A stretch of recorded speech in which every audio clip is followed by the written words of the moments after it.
మన అజ్ఞానం ఎంత వ్యాపించింది అంటే నిన్న పేపర్లో చూసి నేను మూర్చిపోయాను. ఎలా పోగొట్టాలి అజ్ఞానం? దేవీ విగ్రహాలను పట్టుకెళ్ళి నిమజ్జనం చేస్తున్నారట. నమ శివాయ. ఎలా చేస్తున్నారో తెలియదు. అపచారం అమ్మ, చేయకూడదు అలాగా. అమ్మవారి విగ్రహాలను నిమజ్జనం చేయకూడదు. ఎవడో చెబుతున్నాడో ఎందుకు చేస్తున్నారో తెలియదు. పిచ్చి బాగా ముదిరిపోయింది.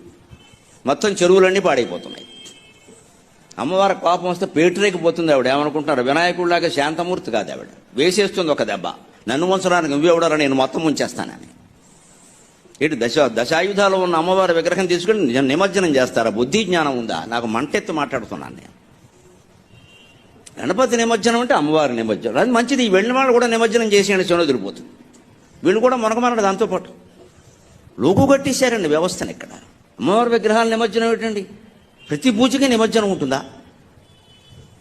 భాద్రపద మాసం కాబట్టి చెరువులు పూడిపోయి ఉంటాయి, కాబట్టి నీటితో నిండిపోయి ఉంటాయి, కాబట్టి పూడికి తీస్తే మంచిదే. నా చెరువులో మట్టి తీసి విగ్రహం చేసి తిరిగి ఆ చెరువుకు అన్యాయం జరగకుండా ఆ మట్టిని అందులో కలపడం కోసం నిమజ్జనం చేయమన్నారు. నిమజ్జనం చేయవల్ల నీకేం పుణ్యమేం రాదు అక్కడ, అజ్ఞానం కానీ. చేయకపోతే పాపము రాదు. దాని వెనకాల ఒక శాస్త్రీయ విజ్ఞానం ఉంది. ఇప్పుడు అదే అజ్ఞానము అంటే దాన్ని వదిలేసి అమ్మవారికి మొదలెట్టారు ఇవాళ. ఇంకెవరన్నా మంచినీళ్ళు తాగాలా వద్దా? హైదరాబాద్లో చెరువులు ఉండాలా వద్దా? అసలు ఎంత జ్ఞానం ప్రబలిపోయిందో.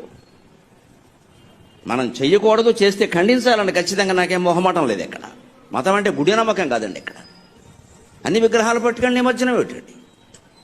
ఎక్కడి నుంచి వచ్చింది ఇది? ఇదే మడ్డి మడ్డి మడ్డి. అసలు తత్వం వదిలేసాం మనం. తత్తుకొడుకులో తయారయ్యాం.